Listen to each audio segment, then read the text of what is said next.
Let's bring in our next guest, Michael Bogart. Michael, how's it going, buddy? Good to see you, Chuck. Michael has a Mind Cuisine. That's your deal? Well, actually, today I'm talking about my nonprofit, which is Aspect Ministries, and Mind Cuisine is my educational brand that I use for my educational materials. Okay, your educational material is something like this one right here, the 45-minute Bible. That's right. 45-minute Bible. How long would it take someone to read the Bible, do you think? Well, again, it depends upon how fast a reader you are, but probably, there are plans where you get through it in a year. A year? Yeah, a year. But you do it in 45 minutes. How is that possible?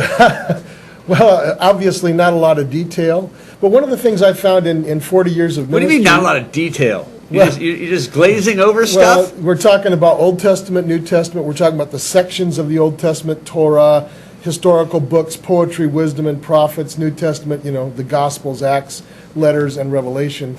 We talk about canonization issues, why those books are in the Bible, and different Christian groups have different books. Mm-hmm. Jews have their own books, Right. We call the Old Testament as Christians. Talk about some of the controversial issues with the Bible. It's basically something I designed that people would watch. People will watch a 45-minute video. Right. They're not going to read the Bible unless they're highly motivated. So, if you will, can different religions watch this and still turn it into their message? Well, the thing about it is, as you may have known, I've also taught in secular higher education for more than 20 years as an adjunct. I was doing that while I was a pastor and so on. And what I've learned to do as a teacher of world religion and some things like that is I've learned how to present material in a non-biased fashion while retaining my own personal convictions. And so that's what this is. It's basically a... So you don't put your twist on it at all? Well, I try not to. Okay. I mean, I'm sure some of it comes through, but this is something a Jewish person could watch and feel like, okay, they understand at least the portion that they accept. Are you picking on Yossi? Oh, yeah, well, obviously that's in our mind. But a Muslim could watch this and get something out of it. A non-religious person could say, okay, that's what the Bible's all about. So you made that so that you would get people to read the Bible that wouldn't read the whole Bible, but they're more apt to do the 45-minute one. In a sense, it's kind of a teaser. It's kind of a trailer for the Bible, yeah. It really is. And, a good story. My nephew is a professional videographer up in Oregon. He says, Uncle Mike, I want to come down and do something for you. So we put this together. It's something I taught in churches and seminars for many years, that sort of thing. I used to call it the bird's eye view of the Bible. Mm-hmm. But he came down, and so he was making this video after we did all the shooting up in, and he went back to Oregon to do the video. He had this atheist friend from high school who said he was arguing about the Bible and how the Bible's full of hate speech and all that kind of stuff. And the Bible's full of hate speech. And so that's what this atheist was saying to my nephew, and my nephew said, would you read the Bible and just find out that that's not true? And the guy says, I don't have time to read the Bible. My nephew said, would you watch a 45-minute video? The guy watched it and said, all right, I have to admit, I had no idea what was in the Bible. And that's exactly what this is all about, is trying to get people to go into the book that wouldn't normally do that. So, and it's pretty successful. What you talked about you being a professor. Right. What else does your background look like? How'd you get all into this religion? Well, I was listening to one of your earlier guests, Bob. I came to Christian faith in the Jesus movement back in the 70s, way, way back, before I had a chance Jesus Christ Superstar. Well, yeah, that era for sure. Mm-hmm. And I've been in ministry ever since. I've been a pastor for 18 years down in Lemoore. So you weren't religious before that? You were kind of just jumped on the 70s hippie bandwagon? We were, my family... Did you live in a commune, Mike? No, my family was in and out of church. It was just not a big part of my life. I became a committed Christian in 1972. Okay. And then, like I said, been in ministry. What denomination? I was raised Lutheran. I'm now a Baptist. But, wow. But here's how I can describe myself as Christian with a big C, Baptist with a very small B. Okay. All right. So you're starting a show on CentralValleyTalk.com tomorrow night at 6 p.m. What will people? What can they expect? Well, the title of the show is 21st Century Faith. And we're going to talk about how a person can be an effective Christian in the 21st century and how people can be drawn to Christian faith in the 21st century. We're really at a dilemma right now, Chuck. I don't know if you've read the poll that came out a month ago, the Pew Research poll on... No, tell me about it. Well, they surveyed millennials, and millennials are walking away in large numbers from active Christian faith, or they're never engaged. What's their reason? Well, they just don't feel like it's relevant. You know, there's all that stuff about the Bible being full of hate and Christians being hypocrites, and some of that's, the hypocrite stuff is true. I mean, Sure. Obviously it is.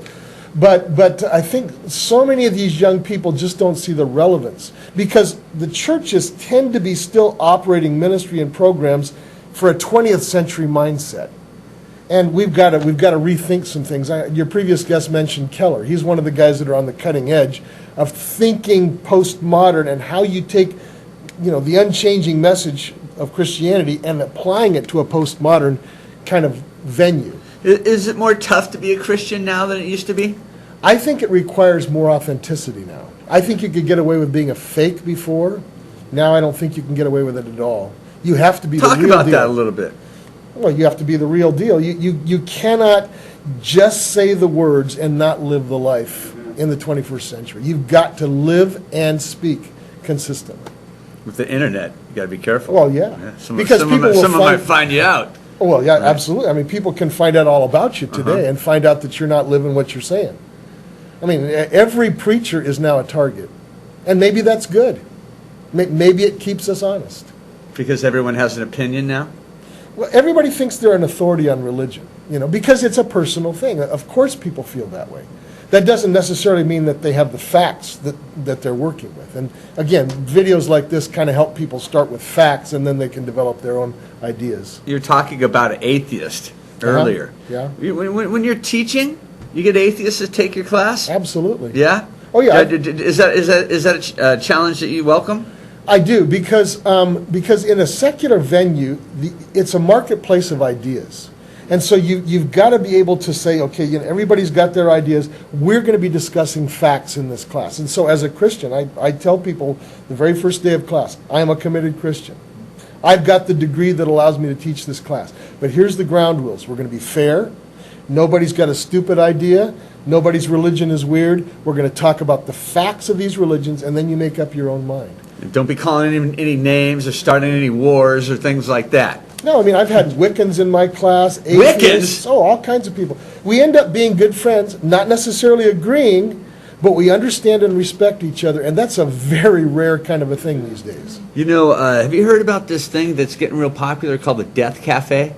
I have not. Where people they're having it at Peeves in downtown, where people get around, they talk about death. Well, that's new to me. I'm sorry, I don't know. I was thinking maybe I should take you to it. Okay, we'll have to go. But I don't know if I really want to talk about death. I'd rather talk about life. Well, isn't life. that part of it? Are they talking about their own death, you mean? Dealing with it, maybe their own death. I don't know. I've never been. I was just asking you if you knew about it. Let's go check it out. I think we should. Yeah. Okay. Now, your books, how many of them are there? I have 4 books and 5 videos. And where do people find those? Well, if you go on the Central Valley Talk site, my picture is right below the little TV screen, and you can click on that link. It takes you right to my Mind Cuisine educational products website. What does one of these cost? That's $14.99. But again, it tells you everything you need to know about the Bible and a quick overview. Would this be something a church could use? Absolutely. Yeah. In fact, I supply discussion questions that go along with that for small groups. So a small group could take it and use it as a 6-week discussion venue, and they've got all the notes and questions attached to it. Wow. So, there you go. Michael Bogart's new show, The 21st Century Faith Show, starts tomorrow night at 6 p.m. and every Wednesday at 6 p.m. on CentralValleyTalk.com. Check it out. Hey, Mike, always good to talk to you. Wonderful. Thanks for coming by, bud. Always good to see you. We're going to take a quick commercial break. We'll be right back on The Buzz. Stick around.